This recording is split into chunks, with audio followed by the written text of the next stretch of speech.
நீ கடவுள் முன் ஏற்புடையவனாக நிற்க முயற்சி செய். இயேசு ஆண்டவரே, நீரென்றும் எப்பொழுது வானகத் தந்தைக்கு ஏற்புடையவராகவே வாழ்ந்தீர். மது சொல்லும் செயலும் வானகத் தந்தையின் அன்பார்ந்த மகனாகவே எம்மை நிலைநிறுத்தியது. ஏற்புடைய வாழ்வு வாழும் பொழுது துன்பம், துயரம், பாடுகள் கடந்து வரும். அதையும் தாண்டிய விசுவாச வாழ்வு வாழ வேண்டும் என உணர்த்தி வாழ்ந்தீரே. அபிரகாம் விசுவாசத்தின் தந்தை தன் ஒரே மகனையும் பலியிட துணிந்ததால் இறைவனுக்கு ஏற்புடையவரானார். நோவா ஆண்டவரின் சொல்லுக்கு கீழ்ப்படிந்ததால் ஏற்புடையவரானார். யோசேப்பு தடைகளை தாண்டி வந்ததால் ஏற்புடையவரானார். யோபு சோதனைகளை வெற்றி கொண்டதால் ஏற்புடையவரானார்.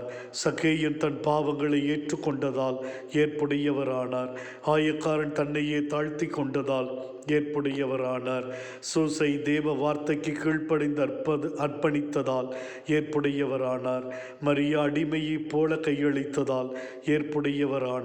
பவுல் கடவுளின் திருவுளத்திற்கு அடிபணிந்ததால் ஏற்புடையவரானார். ஆண்டவரே, நாங்களும் மக்கேற்புடைய வாழ்வு வாழச் செய்தருளும். மது வார்த்தையை தினமும் வாசித்து மனதில் நிறுத்தி நல்வாழ்வு வாழும் பொழுதும், ஜெபமாலை பக்தியை தினமும் ஜெபித்து தாய் மரியாளோடு இணைந்திருக்கும் பொழுதும், பாவ சோதனைகளை தூய் ஆவியின் துணையோடு வெற்றி கொள்ளும் பொழுதும் ஏற்புடைய வாழ்வு வாழுகின்றோம்.